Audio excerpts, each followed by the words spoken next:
Good morning, everybody. I'll give it a few minutes to let people log on. I know it's early out west, but see who logs on anyway. And we're gonna have a good talk today. I've had a lot of messengers. I want to get some facts out, what is and what isn't, and there's some critical knowledge here.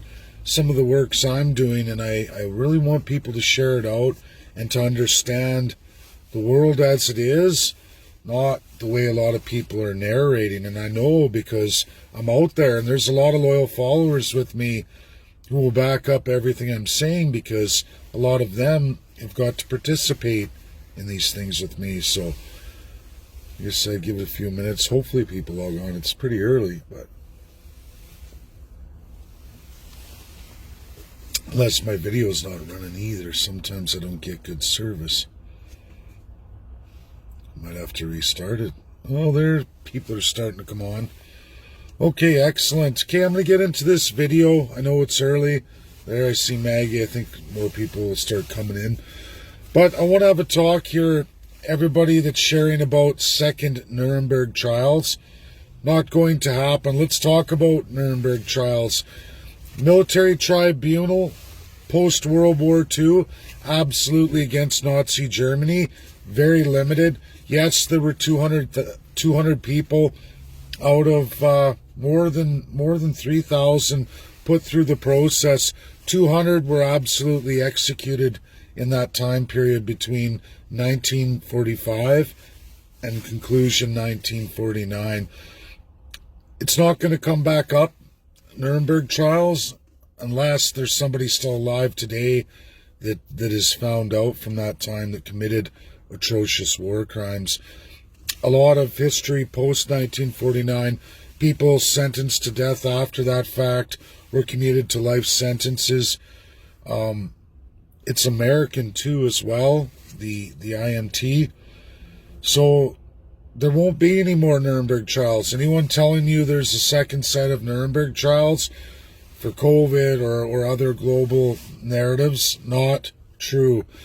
If you want to go to International Criminal Court, ICC, that is the highest court in the world that absolutely addresses human rights violations, as well has the power to impose the death penalty.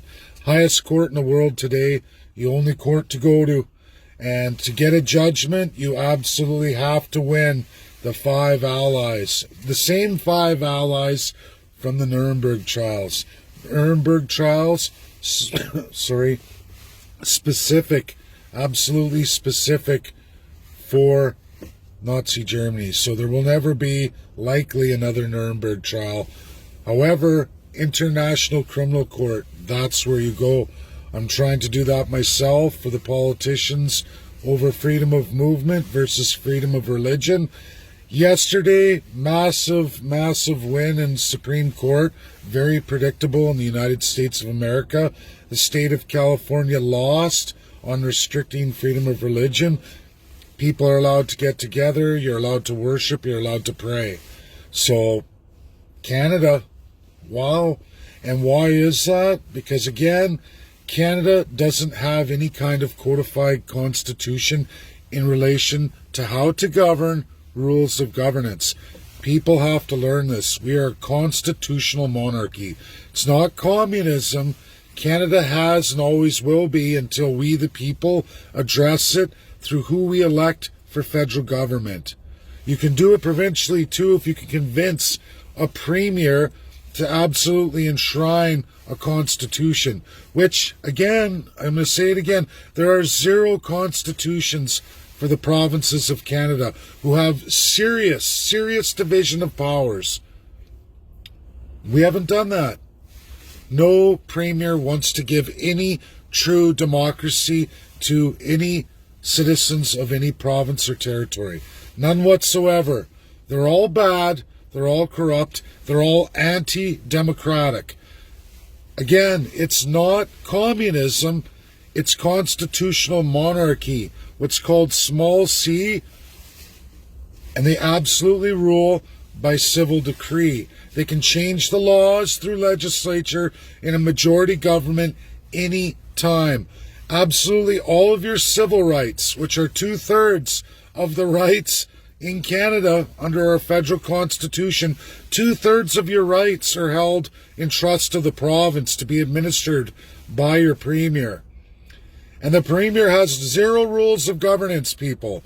You don't have provincial constitutions. USA, they have state constitutions. All those civil rights, division of powers, absolutely protected by state governor.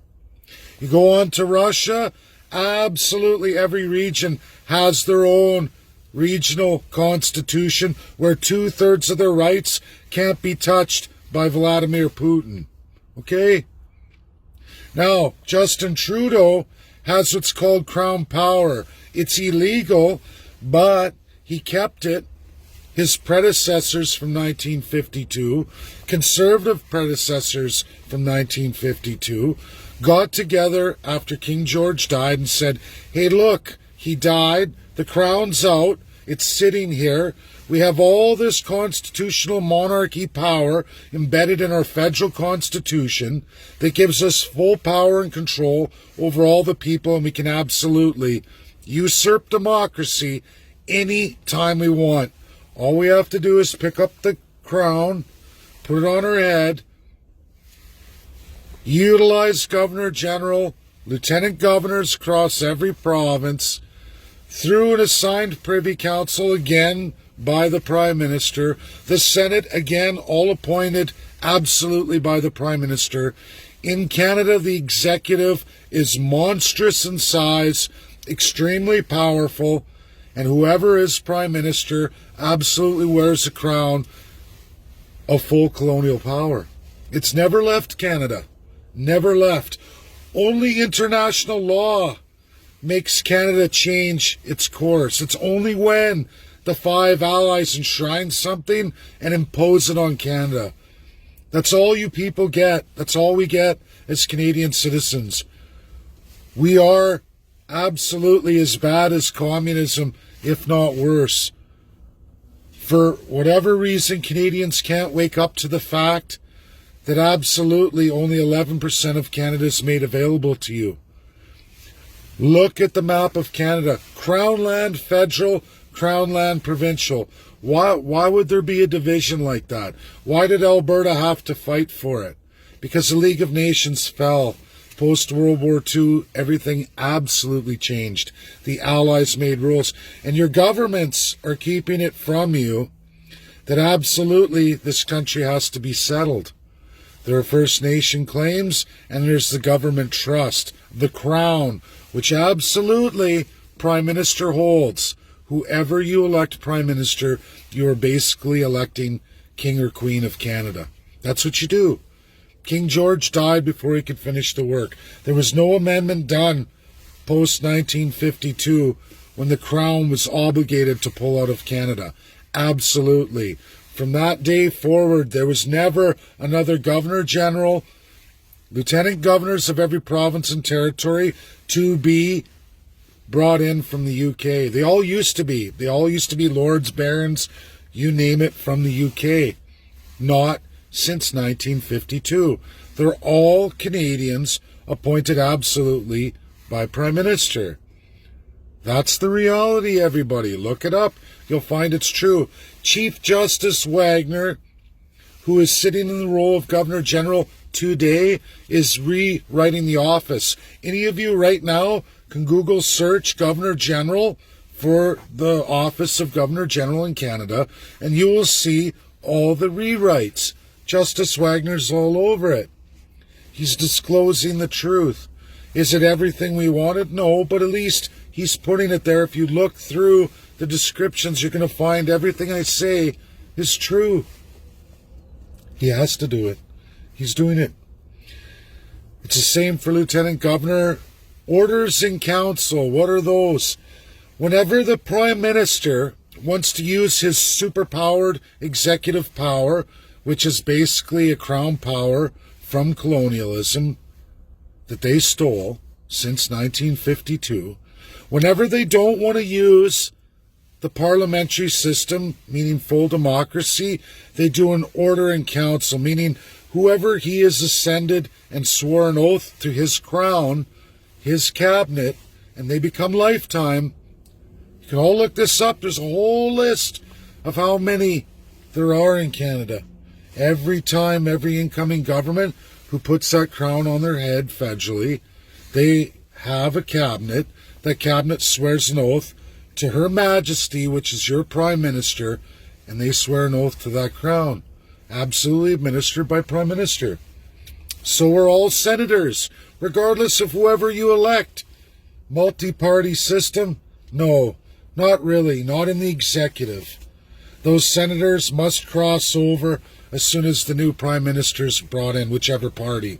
It's an illusion of democracy, everybody. That's reality. Second thing we're going to get into here, I went through Nuremberg trials. Now I can't remember what my second point is because I had a little runaway there. What was my second one? Somebody's going to have to type it. What's my second point there? It's important to go through it. What is and what isn't. Oh, I remember. Russia and Ukraine. What I'm doing right now. So I've been on this international journey, going to all the major academics of the world. I've been through all 5 of these world powers. So for Russia and Ukraine, what Canadians need to know. When you talk about the UN, there's a General Assembly of Nations. Then there's the absolute power of international law, which is the United Nations Security Council. Been absolute since 1946, worldwide. When those 5 countries make any law that they ratify together, whether it was brought from the General Assembly or brought by them, when those 5 countries sign on to something, that is absolute worldwide. Absolute. So when we look at laws, there are some other somewhat absolute laws that do affect every nation except for the 5. And that's when something's brought up in maybe General Assembly, every nation votes on it, and let's say those 5 countries where you have to secure their votes, or they abstain, which means they didn't vote no, they're just saying, look, we're going to allow it to go through and we're going to watch, but we're not going to ratify it. We're not going to say no, because if they say, any one of them says no, it goes to the garbage. But they can stay back, called abstention. When it comes to those 5, when they abstain, it's not a no vote.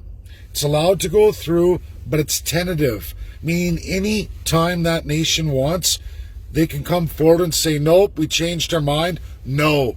And then it's scrapped. Or with those 5, if one is abstained, even just one, none of that law is binding on the other 4. It's not truly binding. Any of the other 4 can choose not to enforce it. Why this is hugely important and where I'm at exactly right now, I'm looking at the narrative that we've been taught with Russia and Ukraine. I've done a pile of work with them. Russia and Ukraine are at each other like this. Now the question here is, everybody, is Russia the bad guy over Crimea annexation and all the fighting with Ukraine? We watch USA, Ukraine, other nations, Russia, China. There's a whole narrative out there. What's real? Well, I'm going to tell you what's real right now.